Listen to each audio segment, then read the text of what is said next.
लक्ष्मी की कमी होती है, प्रतिष्ठा की कमी होती है, धन की कमी होती है, उसके लिए शुक्रवार के दिन अगर शंकर के मंदिर में जल चढ़ाया जाए तो नारी का अखंड सौभाग्य होता है।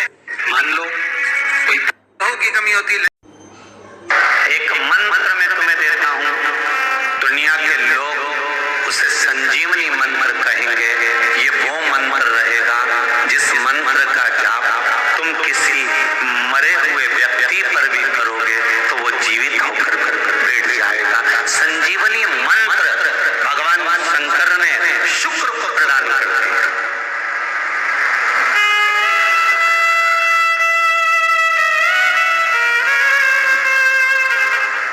संजीवनी मंत्र,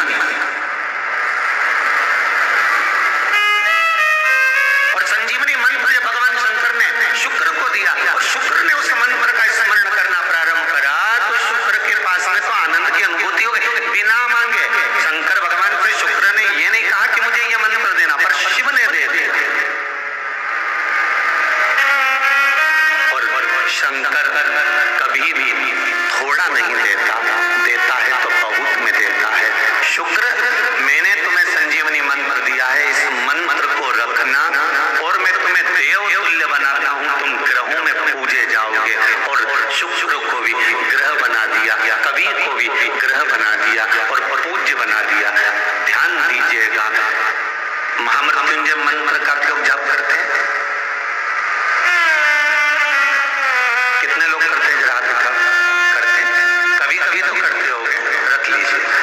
महामृत्युंजय मंत्र का यदि आप जाप करते हो और आपको मालूम पड़ गया कि शरीर में मुझे ये रोग हो गया है, मुझे शुगर हो गया है, मुझे बीपी हो गया है, मेरा ब्लड प्रेशर ऊंचा नीचा रह रहा है, कोई भयंकर रोग, मेरे रिश्तेदार को कोई कैंसर जैसा रोग हो गया, किसी को कोई थायराइड हो गया, किसी को कोई किडनी और लीवर में सूजन हो गई, किसी को कहीं किडनी और लीवर में तकलीफ हो गई, तो शिव महापुराण की कथा कहती है, नवग्रह शिव महापुराण की कथा कहती है कि बेलपत्री के वृक्ष के नीचे महामृत्युंजय मंत्र का जाप जो शुक्रवार की शुक्रवार घी का दिया लगाकर करता है, उसके रोग बाबा देवाधिदेव महादेव समाप्त करते चले जाते हैं। ये संजीवनी मंत्र शुक्रवार के दिन भगवान शंकर को शुक्र को दिया था, इसलिए उसकी प्रधानता। घृत का दिया लगाकर शरीर में जो रोग है उसका स्मरण कर शंकर जी से विनय कर, हे भोलेनाथ, आपने शुक्र देवता को संजीवनी मंत्र दिया है, तो क्या आप मेरे को वो मंत्र प्रदान नहीं करोगे? मेरे रोग, मेरी बीमारी, मेरे दुख को आप नहीं हरोगे? शिव से कहो, ये शरीर आपने दिया है और भजन करने के लिए दिया है, स्मरण करने के लिए दिया है, कीर्तन करने के लिए दिया है, तो संभालोगे भी आप। और बेलपत्री की ओर मुख कर घी का दिया लगाकर महामृत्युंजय मंत्र का स्मरण कर लेने पर धीरे धीरे धीरे धीरे धीरे धीरे वो रोग समाप्ति की ओर आता चले जाता। जल और दूध ले लीजिए शुक्रवार का दिन। तो कहोगे गुरुजी ये कथा कहां से निकाल के लाए हो? तो विष्णु पुराण में से आप उसको स्मरण कर सकते हो। काय में से? विष्णु पुराण में से।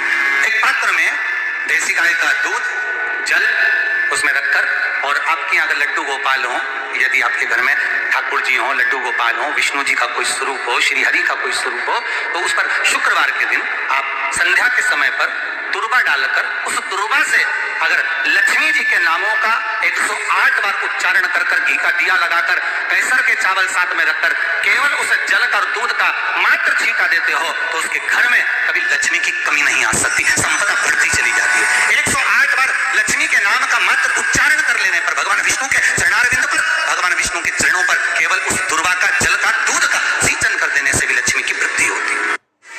दुनिया के लोग लक्ष्मी को घर में बुलाने के लिए मिठाई का डब्बा, शक्कर, गुड़ घर के अंदर, रसोई घर के अंदर रखते हैं। और दरिद्रता देवी कहीं हमारे घर में प्रवेश ना करे, दरिद्रता हमारे घर के अंदर ना आए, इसलिए लोग दुकान के दरवाजे पर घर के दरवाजे पर नींबू मिर्ची टांग कर रख। तो कई लोग कहते हैं नींबू मिर्ची क्यों टांगते हैं? तो क्या नजर के लिए नहीं। लक्ष्मी की बड़ी बहन दरिद्रता रोज प्रतिदिन घूमने निकलती है और लक्ष्मी भी घूमने निकलती है। तो दरिद्रता हमारे घर में प्रवेश ना करे, इसलिए दरवाजे से ही नींबू मिर्ची खाकर दरिद्रता बाहर की बाहर चले जाए। इसलिए नींबू मिर्ची दरवाजे पर, मिठाई घर के अंदर, लक्ष्मी अंदर। मिठाई दरवाजे पर नहीं रहती, लक्ष्मी भीतर प्रवेश। ये कथा कह रही है।